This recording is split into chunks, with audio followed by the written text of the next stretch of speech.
gente, em Casa com Esperatala começando agora e é com muita alegria que eu recebo todos vocês aqui com a gente toda semana. Aliás, gente, na rede STP TV passa terça, quinta e domingo, todas as 20 horas os nossos programas e cada dia é um programa. E também espero contar com vocês também no meu canal do YouTube, gente. Esperatala, vão lá dar uma curtidinha, dão um like, compartilhem, ajuda a gente também a crescer aí no nosso canal do YouTube, tá?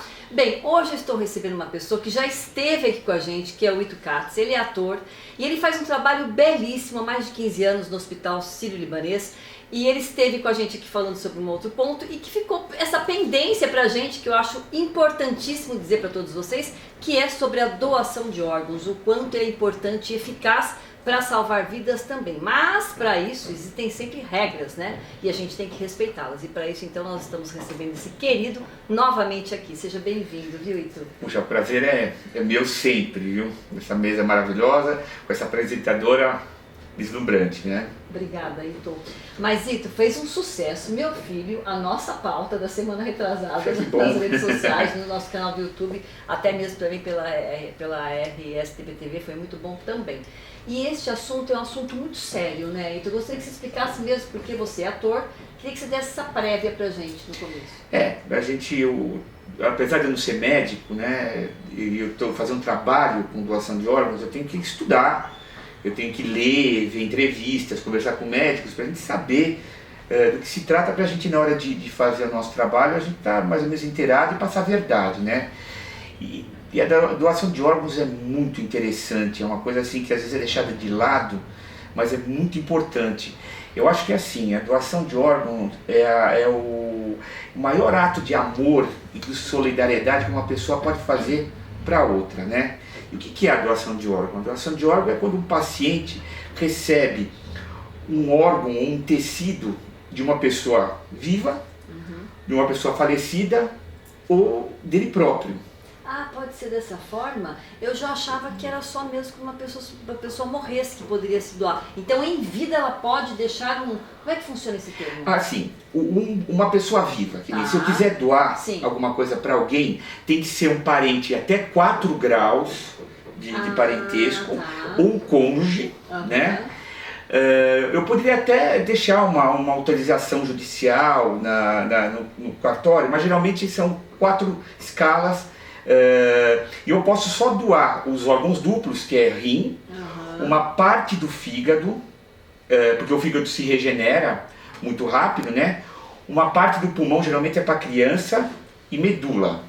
Certo. Isso daí, uma pessoa viva doando para outra pessoa. E ela tem que ser feito em cartório, registrar em cartório, como é que funciona? Não, quando for para cônjuge, essas coisas, para parentes não precisa. Certo. Só se eu quiser doar para uma pessoa que não for minha parente, aí assim, a pessoa tem que ter pelo menos mais de 45% de compatibilidade com o órgão para ela receber, né? Sim.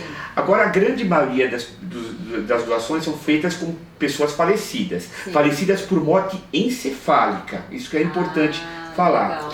E uma pessoa falecida, eu tenho até uma colinha aqui para não esquecer nada, ela pode doar o rim, fígado, coração, pulmão, o pâncreas, o intestino, as córneas. Se às vezes o coração não está bem, ela pode doar as válvulas cardíacas, ela pode doar pele, osso, os tendões, as meninges e também os ossículos do ouvido. Isso daí, não esqueça que é com morte encefálica. A morte encefálica é quando acontece ou um AVC ou um traumatismo craniano, que aí o cérebro para de funcionar, mas os órgãos do corpo continuam em condições de ser recuperadas. De ser repassadas. Isso. E o interessante também é o seguinte, muito fala assim, mas o que é morte encefálica? Porque a gente ouve falar que assim, uma pessoa quando morre, principalmente em novela, em filme, quando o coração para. Não, para a medicina, para o Conselho Federal de Medicina, a pessoa é considerada morta quando o cérebro para de funcionar por completo. Olha que interessante, e o cérebro para de funcionar, mas o coração e o pulmão ainda tem um período. Então é justamente nesse período que não há, que os órgãos ainda estão recebendo sangue e oxigênio, que começa todo o processo de doação. Aí você pode perguntar assim, mas uma pessoa que está em coma, como você vai saber se a pessoa está em coma ou tá morta? Então, é verdade, gente, porque às vezes também a gente tem essa preocupação, dá até medo, né, da gente enterrar uma pessoa, sei lá, que de repente está viva. Né? Então é o seguinte, o coma, ele é reversível, a morte encefálica não, mas como que isso é feito? Uma pessoa que tem suspeita de morte encefálica é levada para a UTI, eles colocam os eletrodos na cabeça da pessoa, ligam num eletroencefalograma e colocam um ventilador para a pessoa continuar respirando e um aparelho para o coração também ficar bombando, e eles vão fazendo 6 horas de procedimentos eles fazem procedimento, choque, procedimento de dor, com luz para ver se a pupila não mexe. Então, qualquer coisa que eles fizerem, se no eletroencefalograma acusar a pessoa não está morta, ela pode ser recuperada. Sim. E aí, depois de 6 horas que aí tem o diagnóstico total de morte encefálica, e aí sim. Agora, por exemplo, Ito, no caso da pessoa, vamos supor, eu morri, tá?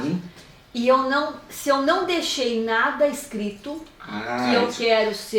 que eu quero doar, ninguém pode mexer em mim? Então, é o seguinte, antigamente, há uns anos atrás, todo mundo era doador. Um momentinho só, querido, que eu sou muito educada, gente, esqueci de dizer se você quer tomar alguma coisa, te oferecer, você quer tomar um suquinho? Um suco de uva eu vou tomar. Então, vamos lá. Assim, antigamente, alguma época atrás, todo mundo era doador. Certo. Então você tinha que avisar que você não queria doar. Depois de uns anos atrás, na carteira de motorista tinha um código que estava escrito que você era doador. Mas isso nunca funcionou, porque assim, quando você está no hospital, que você vai para uma cirurgia, essas coisas, você vai com a roupa do hospital, ninguém vai ficar fuçando tua identidade para ver se tem alguma coisa escrita. Verdade. Então hoje em dia, se você quiser ser doador, você tem que falar para sua família, ser explícito, porque é a família que autoriza a doação. É ela que vai... Se caso esqueceu, vamos supor, eu gostaria de doar e não falei nada para ninguém, passou, eu tive uma morte assim super, sei lá, bati o carro, morri repentinamente. Então não, se a central de transplante for falar com a família e a família autorizar, sim, aí tem. Tá. Então, mas você não pode deixar as pessoas, né, que têm essa intenção, deixar explícito para a família, porque às vezes a família está tão... Quando acontece um traumatismo craniano, um acidente de carro, uma queda, é uma coisa, não é aquela pessoa que está doente já há um tempo, né? Então você está esperando que vai acontecer alguma coisa. Sim. É uma morte repentina, então você vai pegar a família não está em condições, ainda não caiu a ficha. Então você tem que conversar direitinho para não ter problema. E quanto tempo, por exemplo, vamos dizer que você disse, a pessoa faleceu, ou seja, ela tem diferença, por exemplo, quando a pessoa já deixa a cartinha pronta, em termos de trâmite pós a morte da pessoa, daquela que de repente acabou não deixando nada que queria doar e a família concorda. Leva-se, qual é o prazo para que isso possa ser feito, esse trâmite? Então, olha, os órgãos, cada órgão tem um prazo, chama-se isquemia. Quanto tempo eles podem ser retirados, congelado, transportado e implantado na outra pessoa. Então faz conta, um rim pode esperar de 24 a 36 horas. Um coração, o coração no máximo 4 horas. E o fígado e o pâncreas mais ou menos umas 12 horas. Então tudo tem que ser conversado muito rápido. Sim. E assim, você já está conversando com a família, já estão começando a fazer os procedimentos para retirada. A Força Aérea Brasileira, as companhias aéreas nacionais, elas ajudam muito para chegar. Porque tem uma coisa também, o que existe na central de transplante é um cadastro único. A pessoa que necessita de um órgão, ela dá entrada nesse cadastro único, que é separado por necessidade, o que ela necessita e a urgência que ela precisa. Então, esse cadastro, independente de você ser pobre, se você ser rico, alguma coisa, qualquer coisa, ela é do mesmo jeito. E também é o seguinte, porque se você não respeitar esses horários dos órgãos, a única coisa que você pode doar vai ser pele e córnea. O resto entra em falência, né? Entra em cangrenagem, começa a rigidez, aí você não pode doar mais. Então é tudo muito rápido, né? Você sabe que eu queria te fazer uma pergunta até a respeito, que aconteceu um fato comigo, né? Meu pai faleceu aqui em casa. E assim, eu tinha uma ligação muito grande com ele, muito grande. E no momento que ele faleceu, a gente já sabia que ele estava para morrer e tudo mais. Ele tinha uma lágrima no cantinho dos olhos e eu peguei na mão dele e ele me apertou tanto a mão, mas tanto, e eu fazia assim para soltar e eu fiquei naquela tipo, solta a mão dele, não solto, fico com a mão dele, não fico, porque é aquela coisa, você quer que a pessoa fique viva, mas eu também via o sofrimento que ele estava tendo, mas assim, o que eu queria entender, quando a pessoa falece, os órgãos levam-se um tempo para poder ir se acomodando?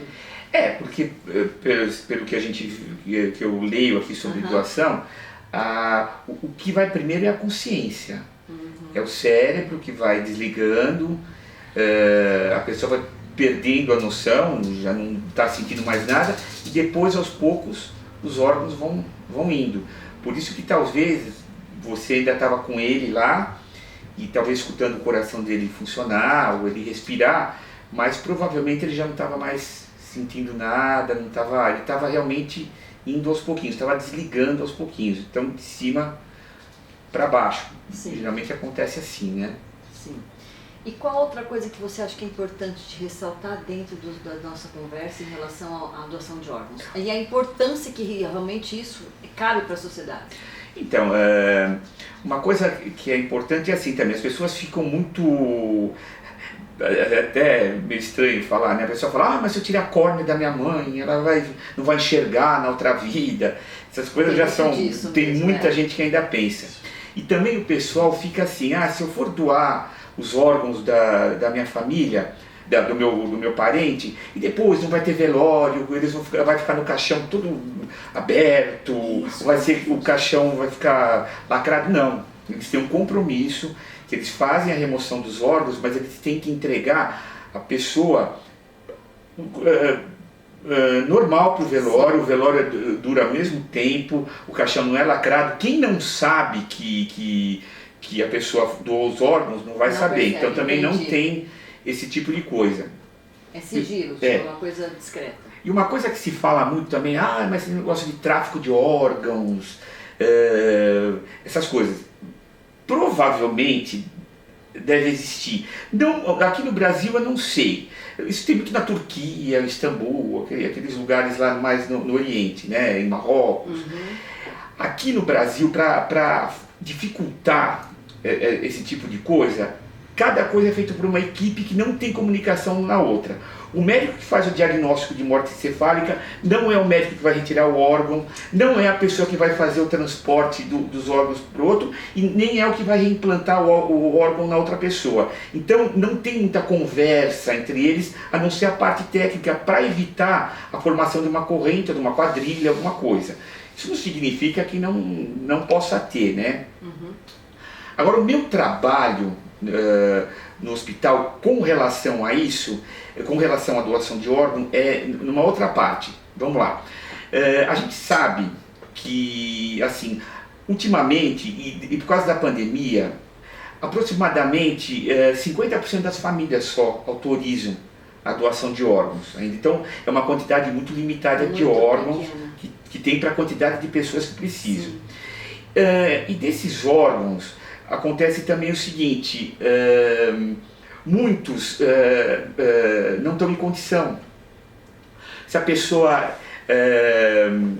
faz conta, tem alguma inflamação, tem diabetes, tem algum problema de coração, então nem todos, ou então uma pessoa mais idosa, o órgão já está muito judiado, também não dá, permitido. Não é assim, não dá. Que a pessoa queira. Você não vai colocar numa pessoa um órgão que não está bom, então também já diminui bastante. E tem uma outra coisa também, o doador vivo, eu acho que eu falei, né, todo mundo pode ser doador, só não pode quem você não pode doar. Se você tem diabetes, mas toma insulina. Se você não tomar insulina, você pode doar. Entendi. Se você tiver hepatite B e hepatite C também hoje em dia pode doar. Quem tem um câncer agressivo também não pode por causa das metástases que tem, e doença de Chagas. E HIV. Também essas pessoas não podem ser doadoras. Agora, o meu trabalho no Sírio com relação a isso é você... Então você já tira desse pessoal que não quer doar, que não aceita doação, os órgãos que não tá bom, já é muito limitado. Fora isso, acontece um monte de conflito. Os médicos não sabem chegar nas famílias, há conflito com o médico, entre os médicos, entre o pessoal da central do transplante, com a família também. Então a gente vai simulando casos e passando para essas pessoas, para elas aprenderem a lidar com acolher as famílias, entender o sofrimento delas, chegar com uma delicadeza, explicar da importância da doação. Eu acho que eu falei no outro programa daquela criança que levou um tiro, né? Foi. E eles perderam ela, eles não avisaram os pais, estavam no hospital. Então a gente treina o pessoal da central a chegar no pai e falar: olha, se o senhor desistir da doação, uma criança é muito difícil de falecer, então ela pode ceder para 8 crianças. Então você vai conversando até a pessoa... Mas você acha, Ito, que isso tem crescido muito, assim, a procura e a vontade das pessoas doarem mais de ano para ano, assim, do tempo que você está no Sírio, você está 15 anos, né? Isso. Nesse período você acha que tem tido um aumento? Até antes do Covid, estava não crescendo. Depois do Covid, com aquela coisa, não sair, tudo, deu uma diminuição tão grande. Verdade, então, também você tinha que chegar nas famílias, dos parentes, porque o velório já era mais restrito. Então, aquela coisa, olha, não veio todo mundo no velório, eu tinha que falar para minha irmã, falar com a família. Então, também diminuiu. Agora, aos poucos, a coisa tá melhorando, né? Mas existem problemas assim também tem toda uma regra, né, de doação.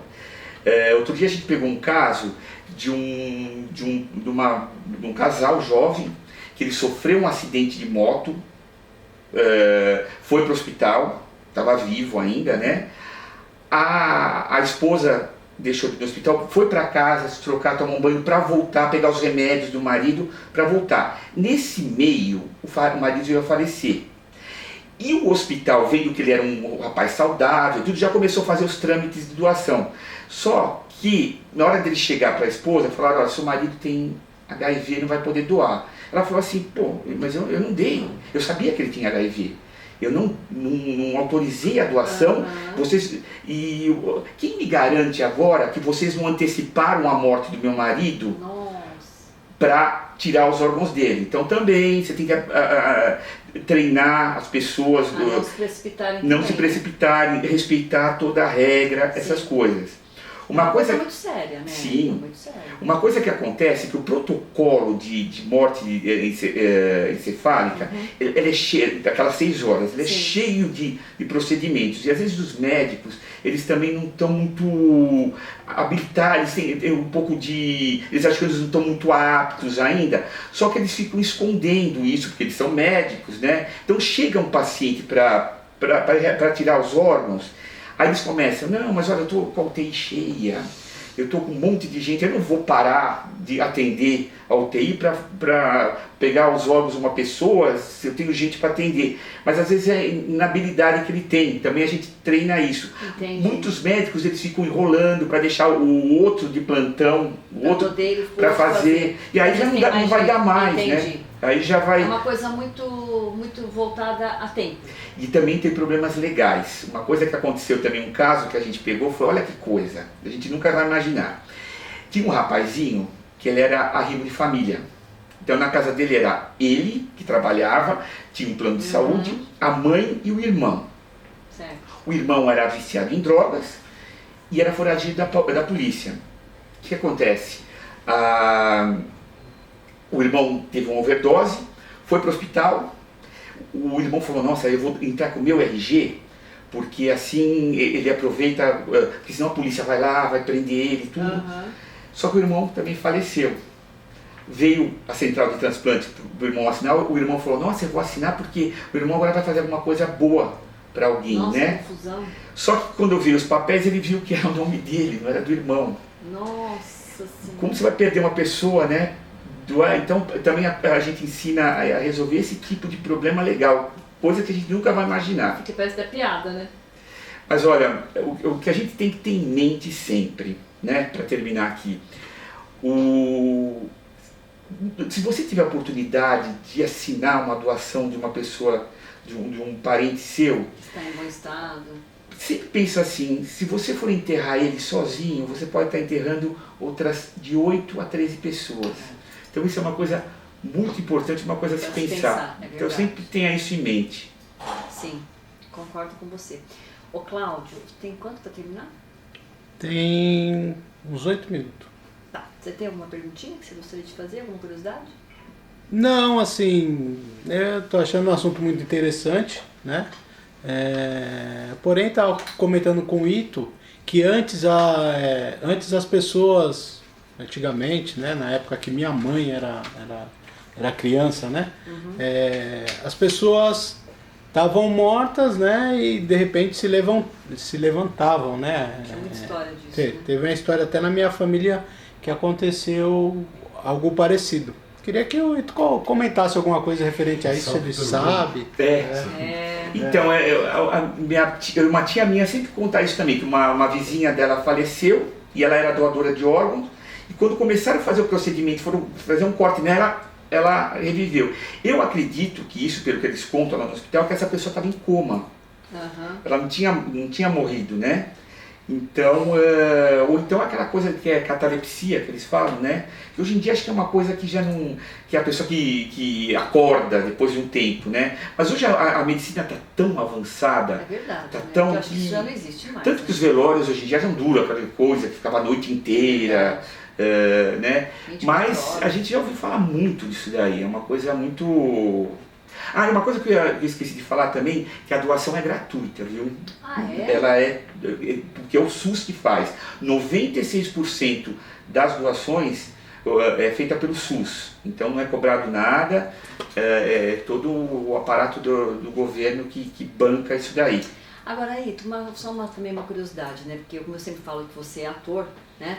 Tem uma perguntinha que eu gostaria de fazer em relação a você ser ator e o seu trabalho em relação à equipe de doação de órgãos, em que pé que você entra como ator? Se é que você põe alguma coisa em atividade nesse sentido. Então, quando a gente faz conta, nesse caso do menino que deu...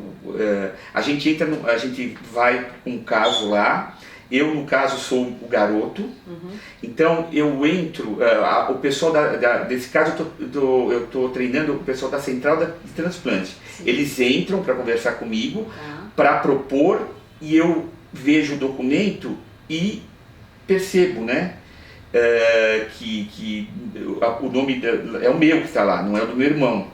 E aí eu tenho aquele negócio de falsidade ideológica, então eles têm que aprender a conversar comigo, a tentar me acalmar e para a gente resolver isso, né?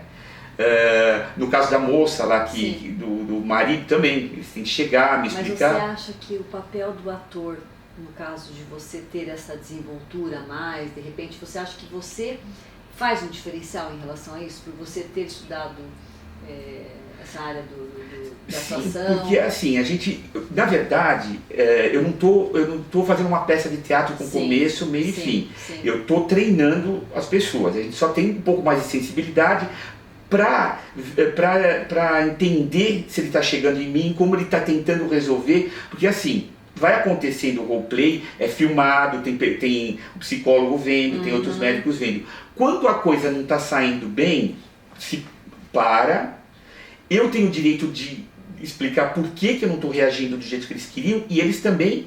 Entendi, você. Então é uma coisa assim, é uma troca, né? Na verdade, eles são mais atores do que eu. Eu reajo conforme eles reagem em cima de mim.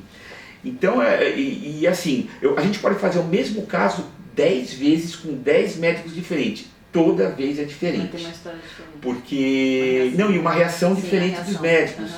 Então, para mim é gratificante e para eles também. A gente encontra, de vez em quando, depois de um tempo, algum médico lá no hospital, puxa, você me ajudou tanto, você foi um pouco até agressivo na hora, tudo, né? Mas foi bom.